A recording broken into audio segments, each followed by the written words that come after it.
Hello, everyone. My name is Samantha Boyce, and I am in Dr. M's Psychological Study Capstone course, and I am presenting a poster presentation on negative effects of divorce on children.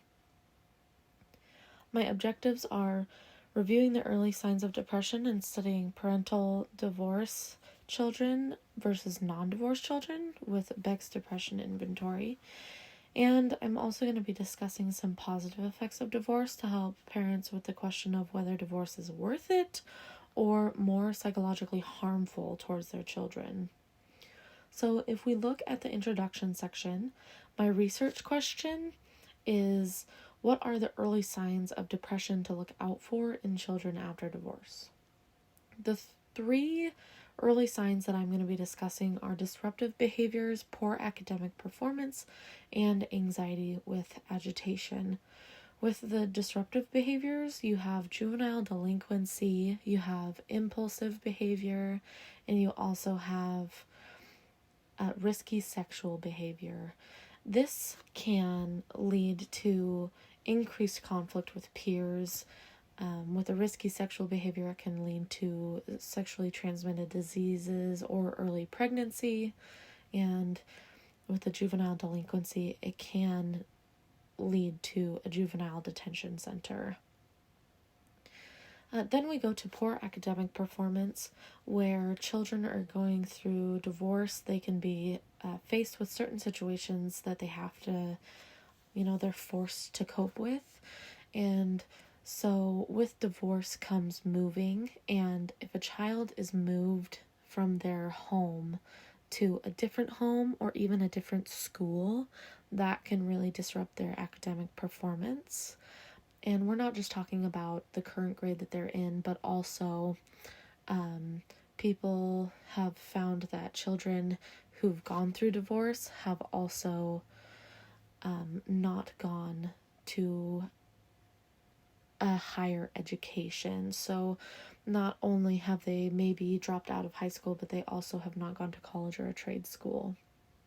And then we also have anxiety with agitation. So results from a structured clinical interview for DSM disorders found that 60 children that experienced parental divorce, 25% of them developed an anxiety disorder, whereas 61 children from non-divorce families, only 14.8% of those children developed the same anxiety disorders. Now, some positive effects are one-on-one time with parents and increased empathy and resiliency. I had personal communication with a close friend who just recently experienced divorce, and they stated that they have had more one-on-one time with their children. So my close friend just experienced divorce, and his child, I talked to her, and she had stated that she does get more one-on-one time with each parent after that divorce, whereas when they were not divorced, one parent was less involved than the other. We also have increased empathy and resiliency, and people and children going through something traumatic themselves can often give them empathy towards people who are going through something similar, because they have that resonates with them and they have experienced it, so they understand it a little more. With my methodology, I would be asking for 200 children between the ages of 10 to 15, and I would want them to have heterosexual parents from middle class, and half of those participants would be from divorced families, and half of them would be from non-divorced families. This would be held at the Cowlitz County Event Center in Longview, Washington. And I would be using the Beck's Depression Inventory, which is a 21-question inventory measuring the severity of depression for children. And this is based on a Likert scale that they would fill out. So each 21 questions is going to be based on a Likert scale, 1 through 4. With the procedure, I would put an ad out to the daily newspaper, a local community Facebook page, and also Instagram, due to this population being highly familiar with social media. I would want to screen the people who have reached out who want to participate in the study, and I would screen them with questions pertaining to my requirements of the heterosexual parents and the middle class parents.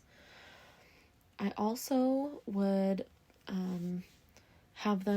I would send them what would be an acceptance letter, and I would have them bring that letter to the study as their admission ticket. Then they would go through a check-in process. They would randomly get a number for seating arrangements, and I would have the parents and the participants present in the informed consent aspect of that so that they could both sign it. So I have the parents sign off. Then they would take the test and turn the test in. Once that's done, they would be able to leave. Some ethical issues I would have are negative effects on the parents if they notice that they're psychologically affecting their child. I know that that's not something that parents are going to want to hear, and I don't want to psychologically harm a parent for the results of their inventory. And then also possibly mandatorily reporting. That could be an issue as well if children are showing severe depression levels. Some limitations that I might run into are the age of participants and the number of participants. The age of participants, because it might be hard to get them there because of the driving age, and number of participants because it could get very loud and disorganized. So I would need more volunteers to help organize that. So that is my poster presentation. I have on the right hand side here, I do have references, and my contact is below in the bottom right hand corner. Thank you.